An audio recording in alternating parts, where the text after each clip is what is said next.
Hi everyone! Welcome back to English Fab, where learning English is practical, useful, and fab. Have you ever struggled to express yourself clearly in English? Maybe you're unsure whether to say, I have to go, or I need to go, or you're not sure when to use be going to instead of will. These little details can make a big difference in sounding natural and confident in English.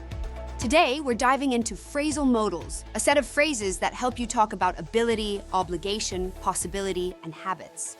We'll cover expressions like be going to, have to, used to, be able to, and more. This lesson will not only explain their meanings, but also give you practical tips to use them in everyday conversation. If you find English difficult, don't worry. You can translate the subtitles into English and your own language like this. Check the description below for extra details. Are you ready? Let's get started.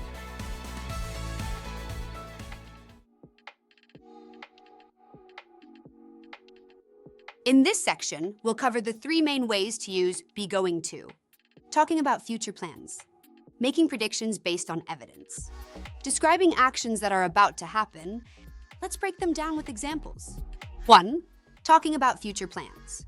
First, we use be going to when talking about future plans or intentions, things we have already decided to do. Example, I'm going to travel to Japan next year. This means I've already decided. Maybe I've booked the tickets, checked my schedule, or started planning the trip. Now, let's try another one. Imagine you and your friend are discussing weekend plans. Incorrect, I go to the beach this weekend. Correct, I'm going to go to the beach this weekend. Sounds much more natural, right? So, whenever you're discussing something you've planned, use be going to. 2. Expressing predictions based on evidence. Next, we use be going to when we predict something will happen because there's clear evidence. Example, look at those dark clouds. It's going to rain soon. The evidence? The sky is full of dark clouds. We're not just guessing. It's based on what we see. Here's another one. Example, she's running so fast. She's going to win the race. Again, we're making a prediction because we see clear signs. So, when you have evidence in front of you, use be going to for your prediction. 3. Describing actions about to happen. Finally, we use be going to when something is about to happen very soon, almost immediately. Example, the show is going to start in 5 minutes. The event is just about to begin. We're not talking about a distant future plan, but something that's happening very soon. Another one. Example, watch out! That cup is gonna fall off the table. It's not about next week or tomorrow, it's happening right now. So when something is on the verge of happening, use be going to. Now that we've covered the different ways to use be going to, let's go over some important tips to help you use it naturally and correctly in conversations. 1. Structure, be plus going to plus base verb. The verb after going to must always be in its base form. That means no past tense, no extra endings, just the simple verb. Example, she is going to buy a new phone. Not, she is going to buy a new phone. This rule applies every time you use be going to in a sentence. 2. Be going to versus will. A common question is, what's the difference between be going to and will? Be going to is used for plans or predictions based on evidence. Will is used for instant decisions or promises. Examples, I'm going to visit my friend tomorrow. This was planned earlier. I will call you later. This is a decision made right now. So if you're talking about a pre-decided action, use be going to. But if you're deciding something on the spot, use will. 3. Use contractions for natural speech. In casual conversation, be going to is often shortened to gonna in spoken English. Examples, I'm gonna watch a movie tonight. She's gonna start a new job next week. While gonna is common in speaking, it's best to write out going to in formal situations.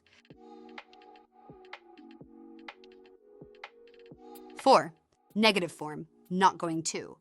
To make a negative sentence, simply add not after the be verb.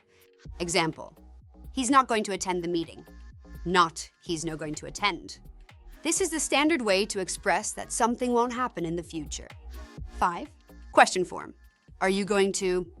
To ask about someone's future plans, use are you going to? Example. Are you going to join us for dinner? This structure is very useful in everyday conversations, so try practicing different questions with it. Try making your own sentences using be going to and practice saying them out loud.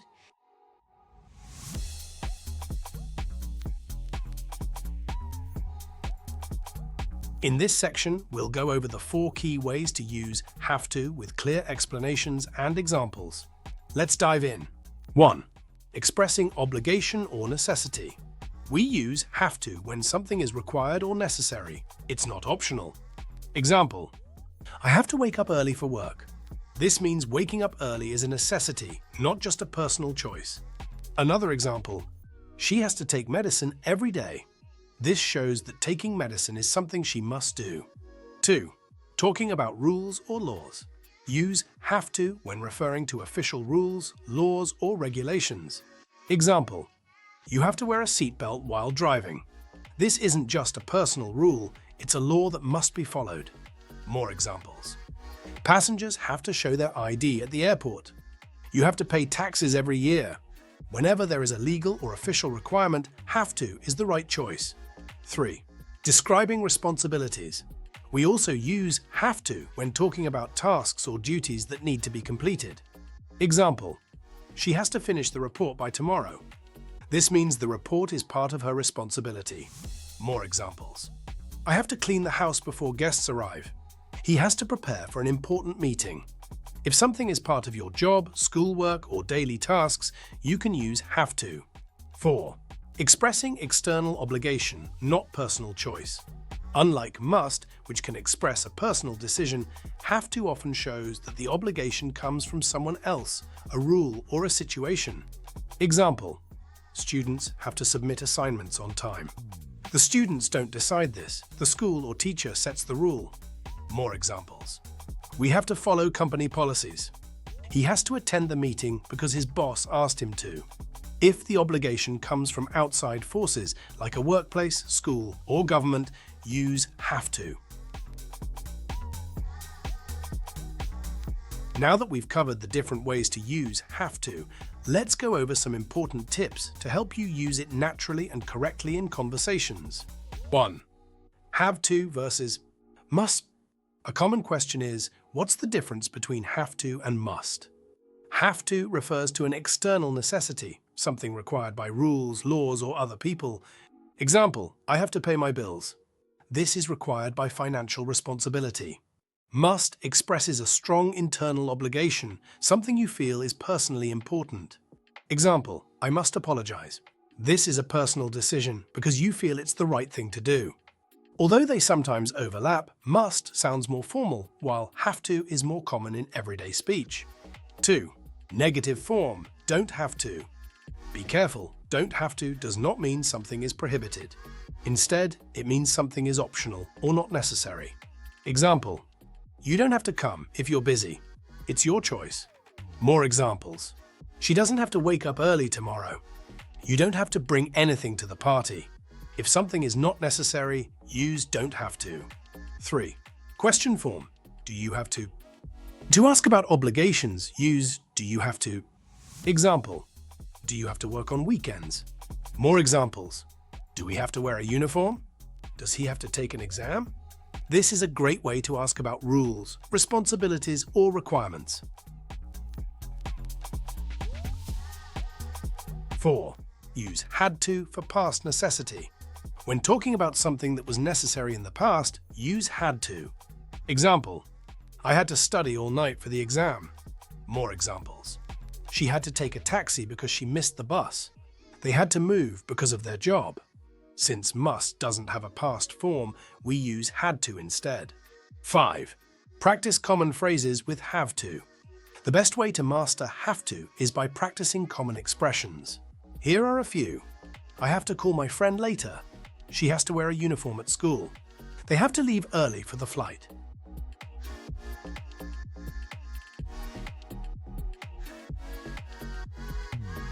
In this section, we'll go over the 5 main ways to use be able to with clear explanations and examples.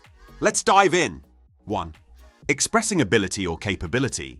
We use be able to describe what someone can do or what they are capable of.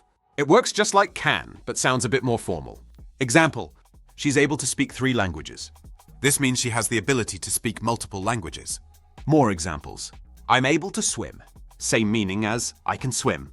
They are able to solve complex math problems. Use be able to anytime you want to express ability. 2. Talking about future abilities. Unlike can, which doesn't have a future form, be able to lets you talk about abilities you will develop later. Example, after training, I will be able to run a marathon. Right now, running a marathon might be difficult, but in the future, after training, it will be possible. More examples. One day, you will be able to speak English fluently. After practice, she will be able to play the piano well. Use be able to for skills or abilities that haven't developed yet but will in the future. 3. Replacing can in different tenses. One of the biggest advantages of be able to is that it works in all tenses while can does not. Examples. Past, he was able to fix the car yesterday. Since can has no past form, we use was able to. Future, she will be able to join us next week. More examples.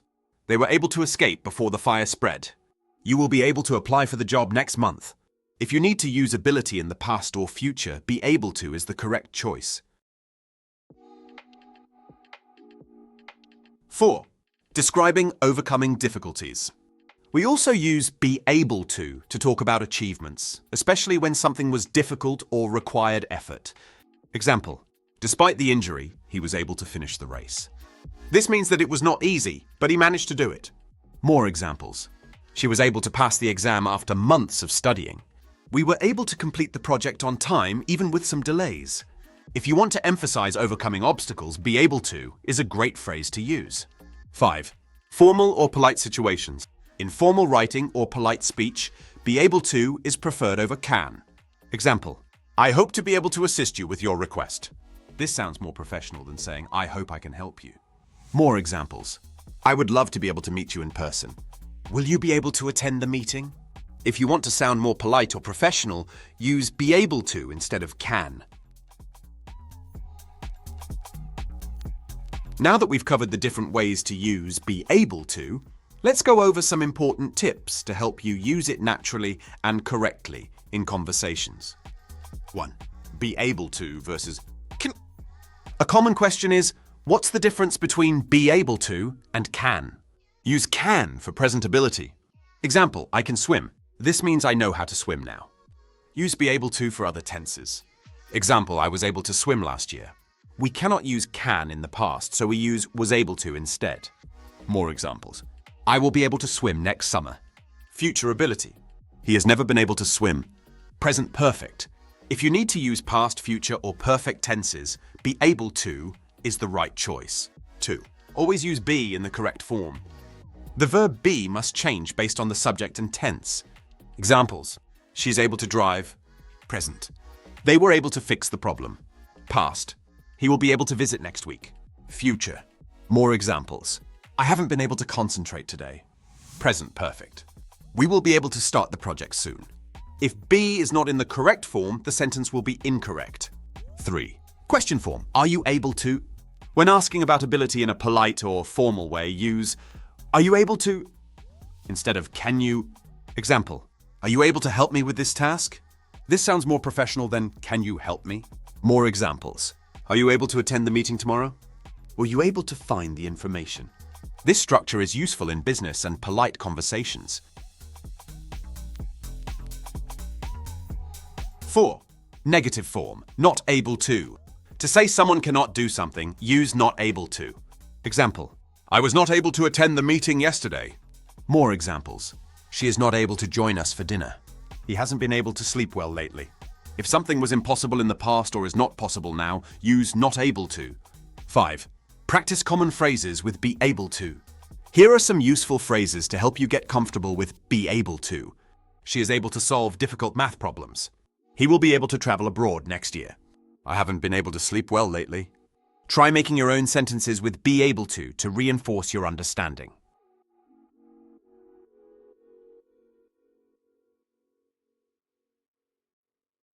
In this section, we'll explore 4 common ways to use ought to, with clear explanations and examples. Let's get started. 1. Giving advice or recommendations. Use ought to when suggesting what is the right or best thing to do. It is a polite way to give advice or encouragement. Example: you ought to drink more water for your health. This means drinking water is a good choice and is beneficial for health. More examples: you ought to sleep earlier if you feel tired. He ought to take a break after working all day. If you want to give advice in a gentle and formal way, ought to is a great phrase to use. 2. Expressing moral or social obligations. Use ought to when talking about responsibilities, duties, or ethical behavior. It often refers to what people should do in society. Example: people ought to respect each other. This means it is the right thing to do, and everyone should follow it. More examples: employees ought to be honest in their work. Children ought to listen to their parents. If something is a moral or social expectation, ought to expresses it well. 3. Expressing probability or expectation. Use ought to when describing something that is likely or expected to happen. It shows that something is very probable based on logic or common sense. Example: the train ought to arrive soon. This means based on the schedule or expectation, the train should arrive shortly. More examples: she ought to be home by now. This movie ought to be interesting based on the reviews. If something is expected to happen, ought to is a natural way to express it. 4. Talking about past regrets with have. Use ought to have when talking about things that should have happened in the past but didn't. This is useful for expressing regret or missed opportunities. Example: I ought to have studied harder for the exam. This means I didn't study enough and now I regret it. More examples: she ought to have told the truth instead of lying. We ought to have left earlier to avoid traffic. If you want to talk about past mistakes or regrets, ought to have is a useful structure. Now that we've covered the different ways to use ought to, let's go over some important tips to help you use it naturally and correctly in conversations. 1. Ought to versus should. Many learners wonder about the difference between ought to and should.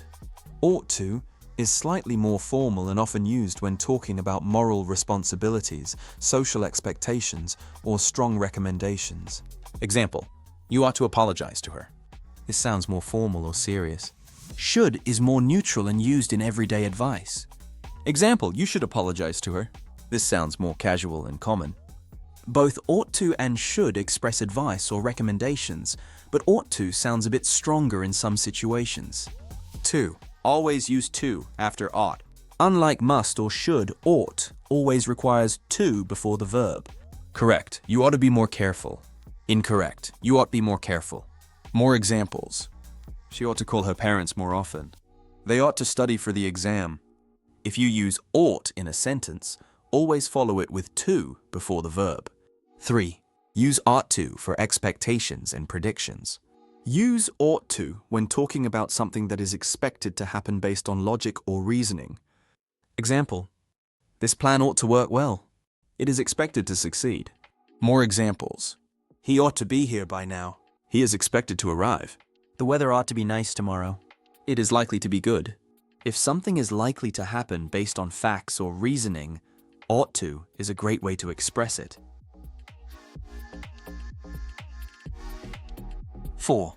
Use ought not to for negatives. The negative form of ought to is ought not to. In British English, it is sometimes shortened to oughtn't. Example: you ought not to be rude to others. It is wrong to be rude. More examples: he ought not to waste so much time. We ought not to ignore safety rules. If you want to advise against something, use ought not to. 5. Practice common phrases with ought to. Here are some popular expressions using ought to that you can practice. You ought to see a doctor. Giving strong advice. We ought to leave soon. It is a good idea to go now. She ought to have told us earlier. Regret about the past. Try making your own sentences with ought to reinforce your understanding.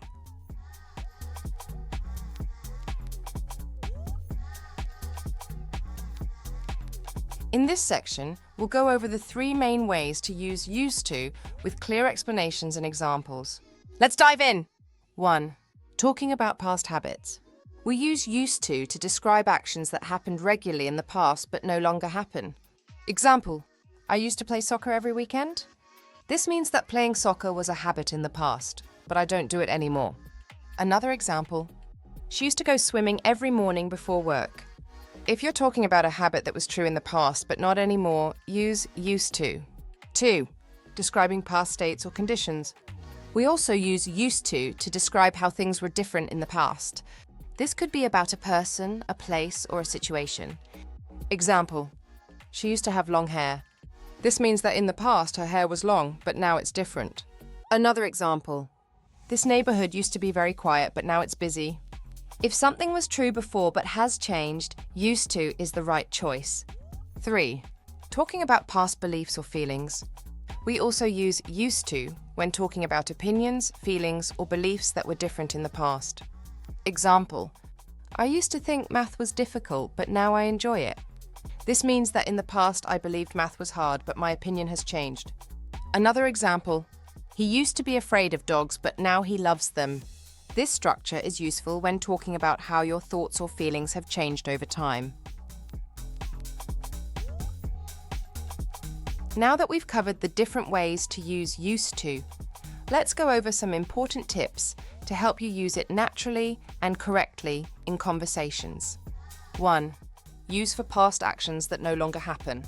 Remember, used to is always about things that were true in the past but are no longer true now. Example: I used to live in New York, but now I live in Tokyo. This means that living in New York was true before, but now the situation has changed.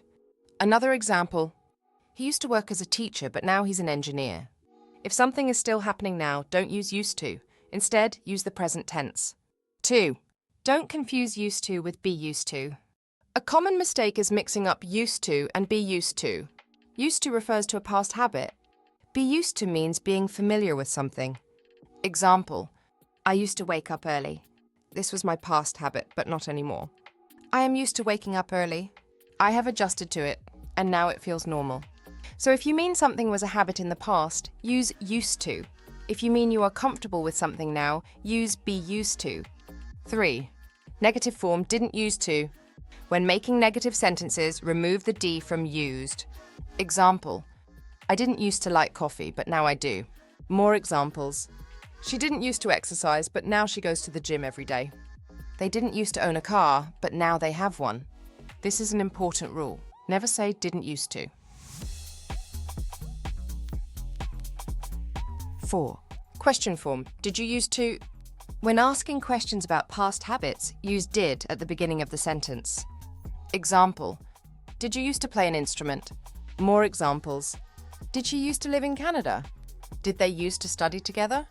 Just like in the negative form, use stays in its base form, no D after did. 5. Practice common phrases with used to. Here are some common phrases that will help you get comfortable using used to. I used to watch cartoons every morning. He used to eat fast food a lot. Did you used to have a pet?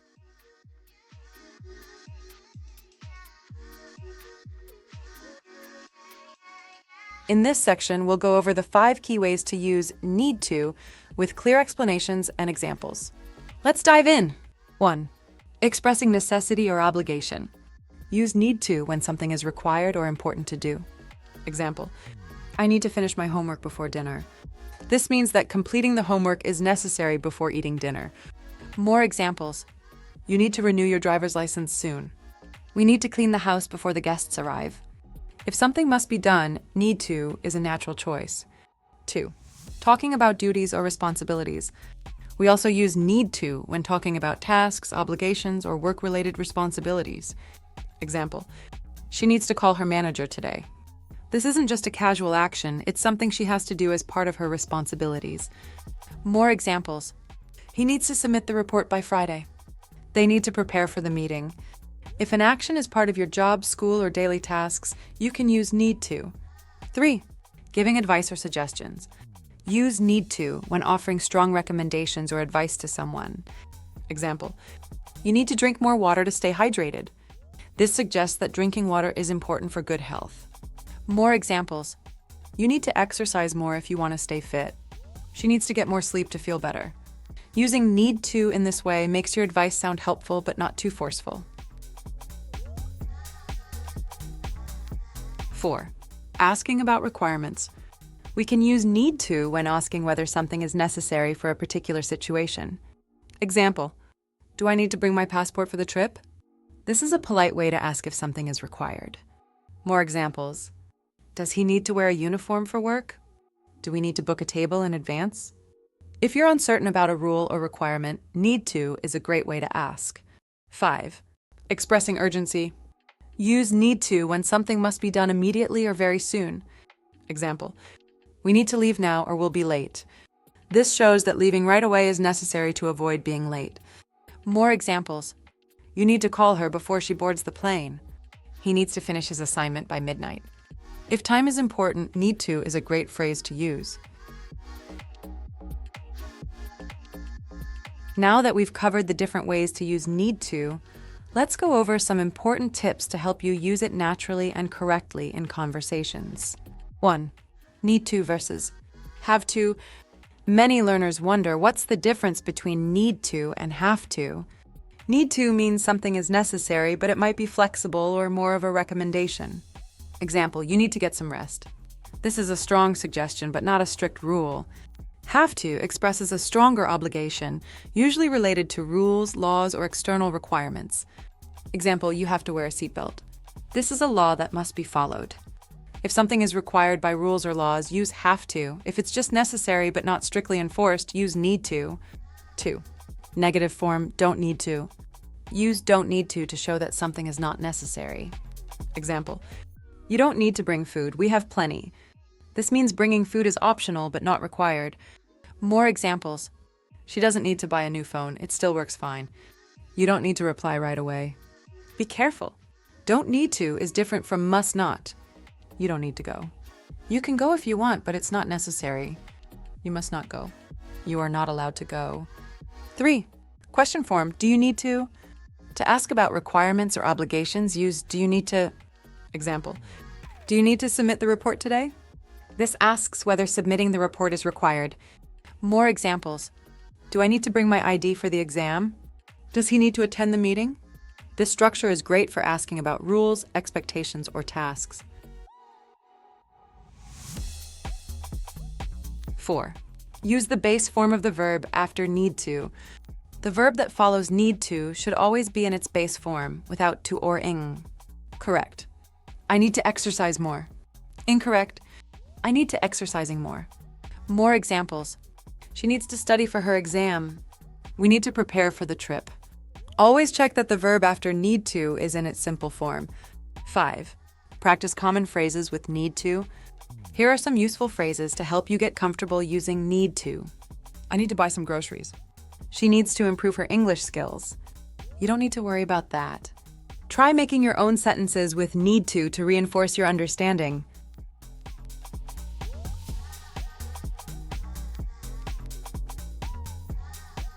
In this section, we'll explore 5 key ways to use happen to with clear examples.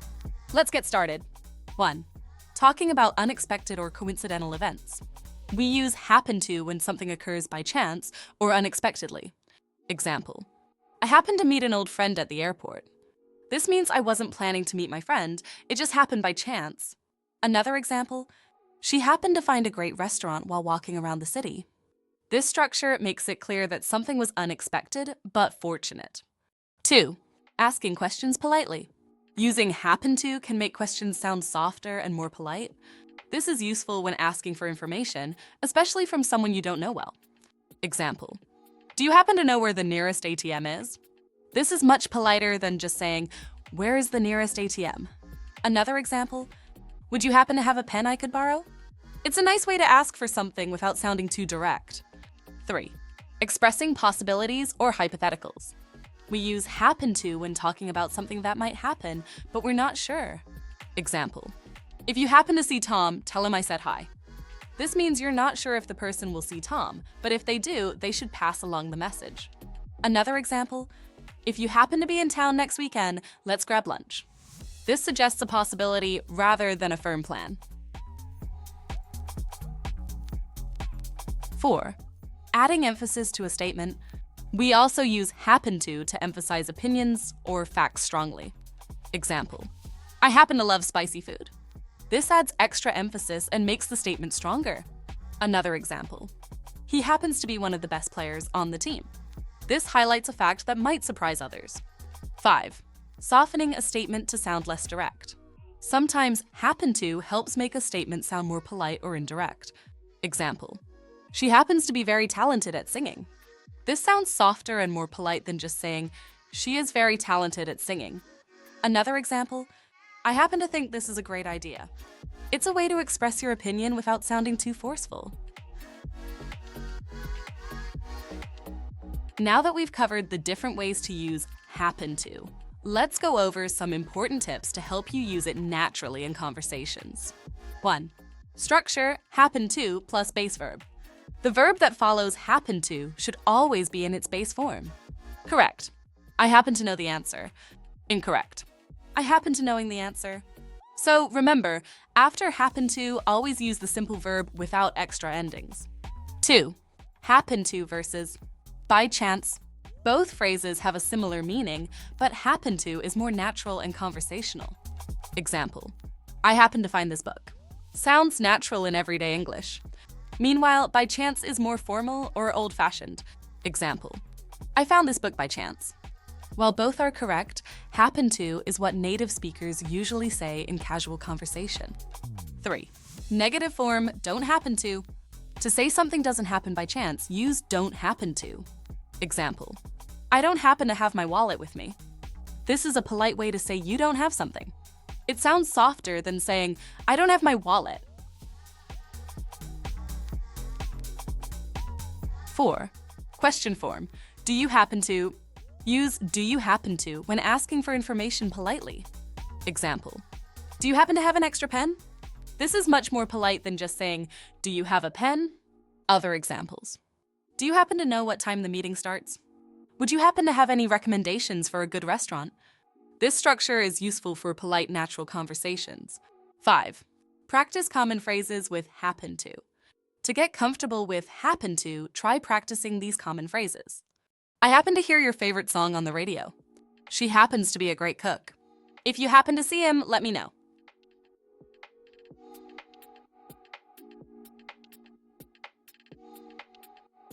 In this section, we'll go over the 5 key ways to use get to with clear explanations and examples. Let's dive in. 1. Expressing opportunity or privilege. We use get to when talking about having the chance to do something special or enjoyable. It often shows excitement or appreciation. Example, I get to travel for work next month. This means traveling for work is a great opportunity or privilege. More examples, he gets to meet famous people in his job. We get to watch the game from VIP seats.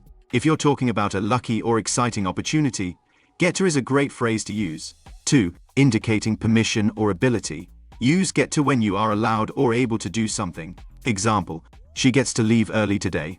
This means she has permission to leave early. More examples, do you get to take breaks during your shift? They get to choose their own schedules. This is a more relaxed way to talk about permissions or privileges. 3. Describing a change in condition or state.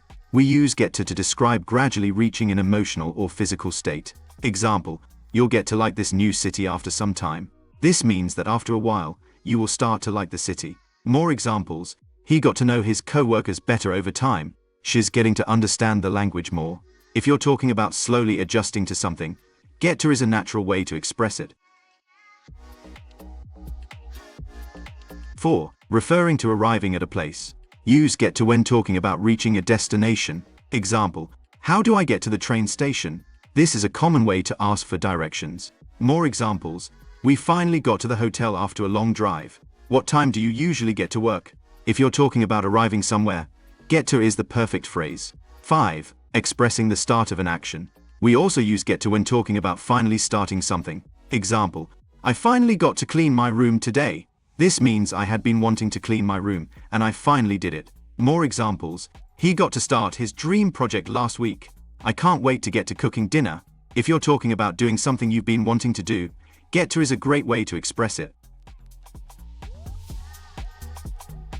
Now that we've covered the different ways to use get to, let's go over some important tips to help you use it naturally and correctly in conversations. 1. Structure, get to plus base verb. The verb after get to should always be in its base form, without ing or to before it. Correct, I get to meet my favorite singer. Incorrect, I get to meeting my favorite singer. More examples, she gets to travel for free. We get to watch the concert from the front row. Always remember to use the base verb after get to. 2. Get to versus can. Many learners wonder about the difference between get to and can. Get to means a special privilege or opportunity. Example, I get to meet celebrities at work. It's a special opportunity. Can refers to general ability. Example, I can speak French. It's something I am able to do. If something feels special or fortunate, use get to. If it's just about ability, use can. 3. Negative form. Don't get to. Use don't get to express missing an opportunity or not having permission to do something. Example, I don't get to see my family often. This means I don't have the opportunity to see them frequently. More examples, he doesn't get to take long vacations. We don't get to choose our work schedule. This is a natural way to talk about missed opportunities or restrictions. 4. Question form. Do you get to? To ask about someone's opportunities or privileges, use do you get to. Example, do you get to work from home? This asks whether someone has the chance or privilege to work from home. More examples, do you get to travel for your job? Does she get to pick her own hours? This is a great way to ask about special opportunities or situations. 5. Practice common phrases with get to. Here are some useful phrases to help you get comfortable using get to. I get to eat my favorite food today. She gets to choose the next vacation spot. We didn't get to see the fireworks. Try making your own sentences with get to reinforce your understanding.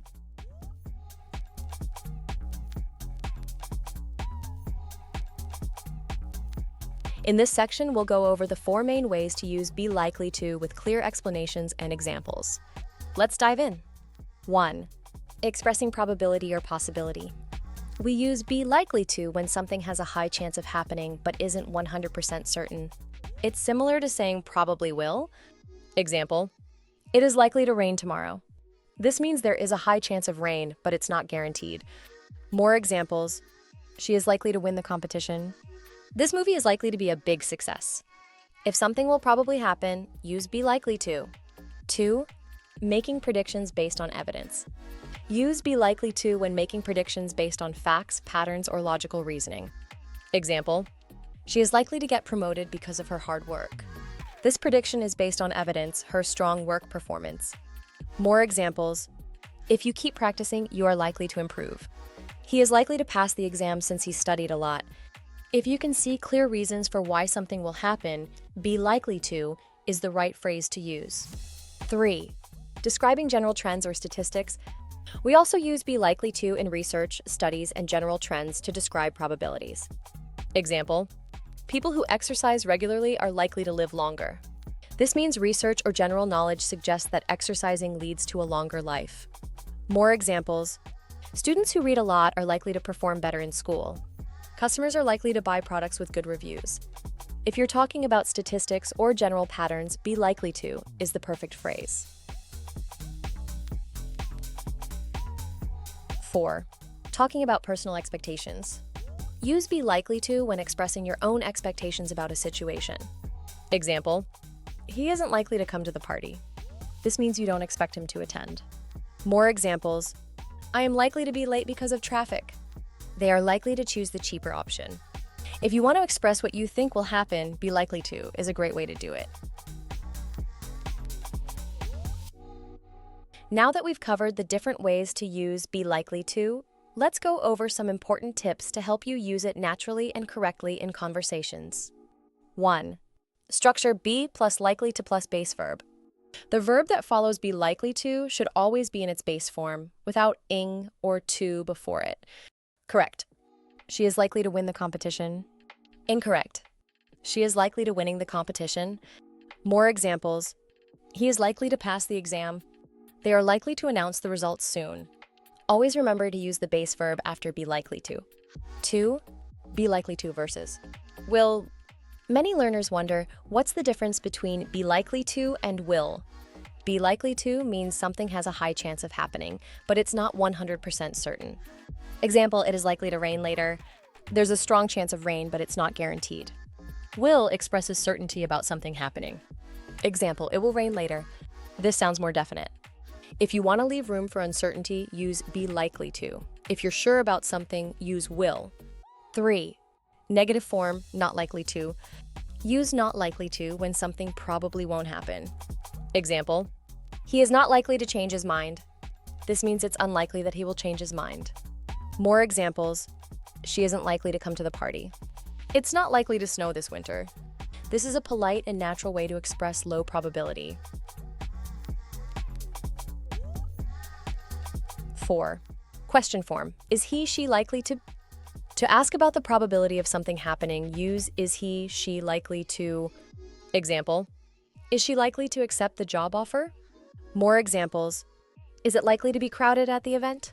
Are they likely to win the championship? This is a great way to ask for predictions or expectations. 5. Practice common phrases with be likely to. Here are some useful phrases to help you get comfortable using be likely to. It is likely to be sunny this weekend. You are likely to succeed if you keep practicing. He isn't likely to reply soon. Try making your own sentences with be likely to reinforce your understanding.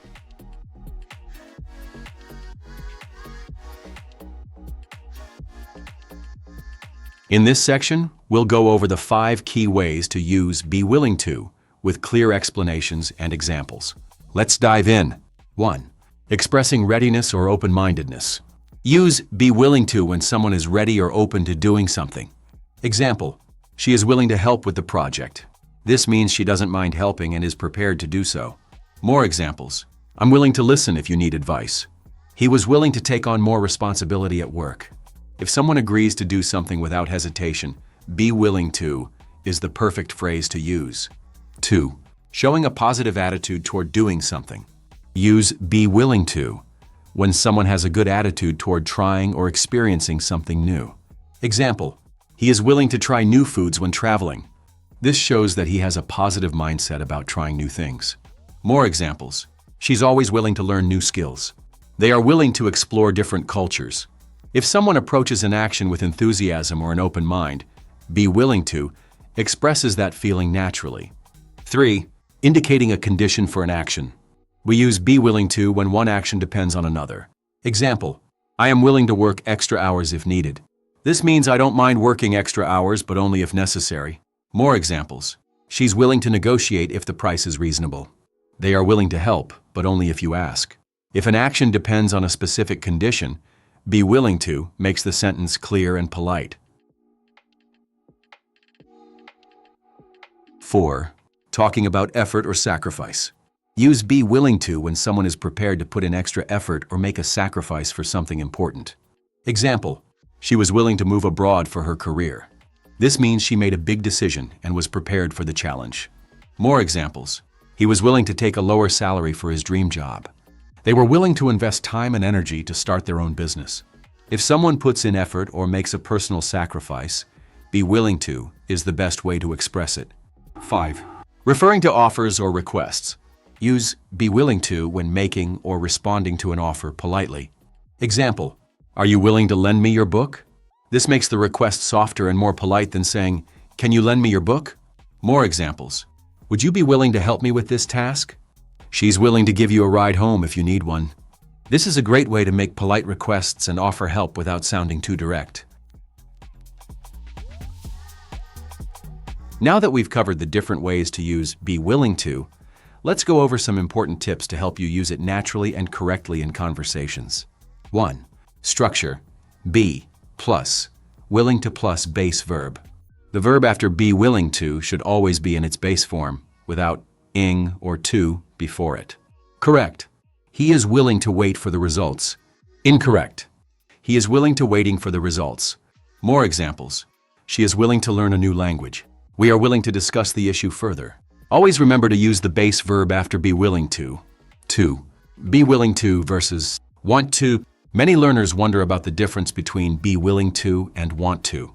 Be willing to means someone is open to doing something, but it doesn't necessarily mean they are excited about it. Example, I am willing to help if needed. I don't mind helping, but I'm not overly excited about it. Want to expresses personal desire or motivation. Example, I want to help because I enjoy it. I genuinely want to do it. If someone is open to doing something but not necessarily excited, use be willing to. If they actively desire to do it, use want to. 3. Negative form, not willing to. Use not willing to show refusal or reluctance. Example, He is not willing to apologize. This means he does not want to apologize. More examples. She is not willing to change her opinion. They are not willing to take the risk. If someone is unwilling or refuses to do something, this phrase makes it clear. 4. Question form. Are you willing to? To ask if someone is open to doing something, use are you willing to? Example. Are you willing to take on this challenge? More examples. Are you willing to work overtime? Is she willing to relocate for the job? This is a polite and natural way to ask about someone's readiness for an action. 5. Practice common phrases with be willing to. Here are some useful phrases to help you get comfortable using be willing to. I am willing to help anytime. She was willing to invest in her education. They are not willing to negotiate the price. Great job today! Now that you've learned how to use phrasal modals like be going to, have to, used to, and be able to, try using them in your own conversations. The more you practice, the more natural they'll feel. If you need extra support, don't forget to check the description below for helpful links to related lessons, exercises, and our website, where you can find even more resources to improve your English. And remember, mistakes are part of the learning process. The important thing is to keep practicing and challenging yourself. The more you use these phrases, the more confident you'll become. Okay, thanks for watching today's lesson on English Fab. I hope you found these English tips useful and feel more confident. Remember, practice makes perfect, so try using these phrases in your daily conversations. If you enjoyed this video, don't forget to give it a thumbs up, share it with your friends, and subscribe for more Fab English lessons. Until next time, keep practicing and stay Fab.